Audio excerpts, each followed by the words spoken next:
What's poppin', y'all? It looks like TDE Punch, the manager of SZA, and also has worked in TDE for a very, very, very long time. Well over 10 years. He put out a couple of tweets where people are like, all right, man, we've had enough of that from y'all's side. So he said, the divide in hip-hop is insane. It's like it's two different ideologies. The battle may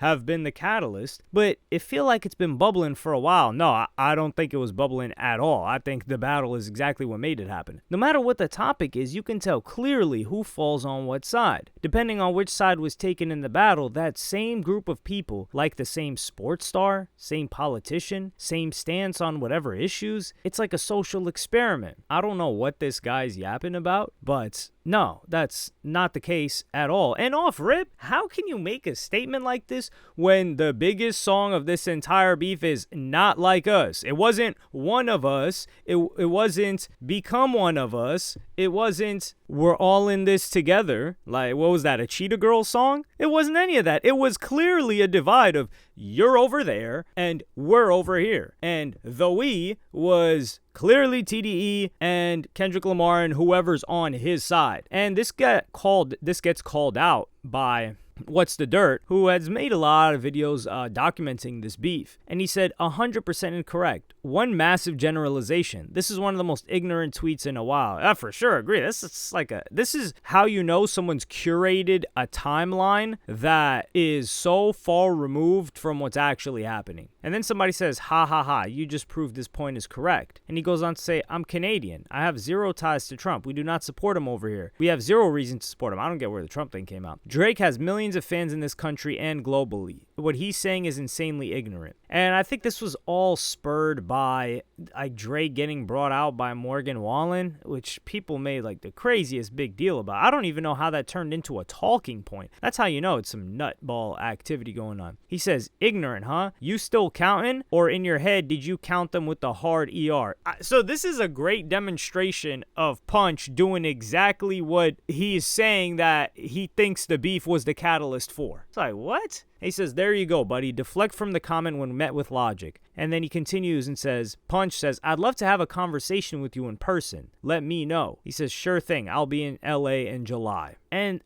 I don't get, like, this turns into a threat. For what reason? This is crazy. And he's like, oh, we got to be more unified. The guy asks him and says, hey, I think this is quite ignorant. I don't think he knows what ignorant means. I think this ignorant means without knowledge, not knowing something. It doesn't mean arrogant. I think he thinks ignorant is some sort of insult or like it can be an insult if you're expected to know something, or it can be taken as one. But the fact that this guy got so turned up over it, it was just bizarre. And people were not on Punch's side on this. They really were not. So much so that he went on Twitter and said, so Rob Markman, who worked at Genius, I like the guy personally. I haven't met him in person, but what he represents, but he's also incorrect in this, in saying social media apps like Twitter came with the promise to bring people together, but it is also being used and manipulated as a tool to successfully fuel tribalism, constantly keeping us at odds and engaging negatively. Humans are tribal. It doesn't matter what form you have, whether it's Twitter, Instagram, Reddit, 4chan, a message board, a WhatsApp, tribes will form. Tribes formed before social media communication. Tribes formed when it was just message boards, when it was just chat rooms. Tribes will form. We are human. We are tribal. It's human nature. So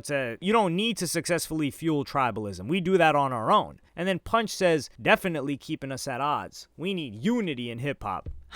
How can you possibly, imagine Genghis Khan comes in, destroys an entire civilization, and is like, yeah, man, y'all be keeping us at odds. We need some unity over here. And people are looking at him like, dog, you just slaughtered men, women, and children. And you're trying to talk about unity? What unity? And then Rob Markman says, that's the time that I'm on. That's the mission, brother. He says, Malcolm and Martin. And this is the thing. Kendrick Lamar's team is still amplifying this message of this animosity or this divide in hip-hop. They are the ones that are doing it, to be completely fair. OVO and Drake aren't handing out bags to people talking about like, yo, talk about like what TDE's lawsuit has got going on over there, what they've got with that suspicious lawsuit that was brought forth by this woman. Nobody, OVO is not really talking about that. Now, of course, you've got pages like Academics TV, which is an independent page that's doing that, and there are OVO stands doing that, but it's not them as an organization or the people that are members of OVO or in the business of Drake that are doing that. So Drake really isn't doing anything to cause a divide. It's really Kendrick. And then Punch gets on with this. And what really tripped me out was I was trying to look at these tweets. I'm like, yo, why does this guy Punch not have replies or likes or anything available? And then I open up his page and I see I'm blocked. And I tweeted and I said, I've never interacted with him in my life. I mean, you guys got to keep it a buck. Have I said anything that would deem... I feel like I've got a 50-50 split with half of the people thinking that, yo, man, you on Drake's D. Like, you hating on Kendrick. And then half of the people saying, man, you just a Drake hater. You on Kendrick's D. You TDE. So I feel like I'm in a rare case where you'd be hard pressed to try and find a legitimate reason why I angered Punch. Maybe it's a tweet that I gave credit to Drake or something, or made a criticism about Kendrick. But I think this just goes to show that this individual cannot take criticism, or not even criticism. I've never spoken about him personally. Cannot take any type of opinion, even showing up on his feed, that is the opposite of what he believes. And I'm quite tame with things on this. Like, I'm not calling Kendrick trash. I'm not saying I'm giving him a lot of credit, to be fair. And granted, I'm also giving Drake a lot of credit that they've both earned. But this goes back to my earlier point where I made the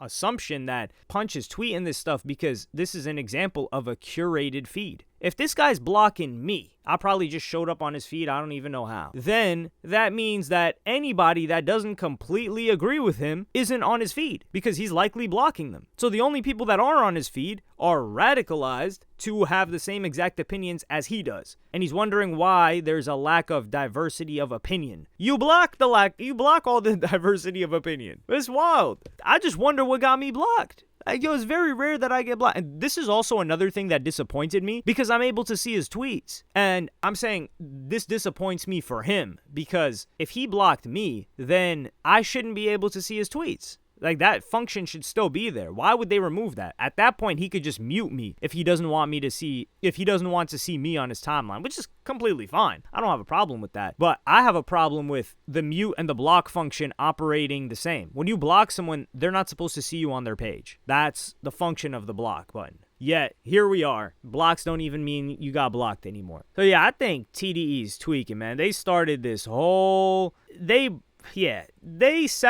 created this massive separation and they used it to fuel Kendrick's career and it worked. And then now they want to say like, yo, I think this might have had something to do with it, but nah, this was bubbling. This was not bubbling. It wasn't really, I wouldn't say hip hop was dead, but hip hop was kind of calm. It wasn't lit. Like, people were in their own pockets doing their own thing. This beef is what ignited this strong rivalry. And even after that, you got the Joey Badass going up and washing all those guys on the West Coast. And that was spurred through this beef, but I like that. I do enjoy that. Yeah, it's really just the Kendrick stans that are quite delusional. And I would say like the OVO stans are doing the most at times as well, but they're not the ones that were saying not like us. Drake's music and Drake himself has made it clear and evident that he's for everybody. He's pulling up to Morgan Wallen shows. He's at battle rap events. Drake has showed out to more events and more subcultures of people widely spanning than Kendrick Lamar ever has. So the whole unity is,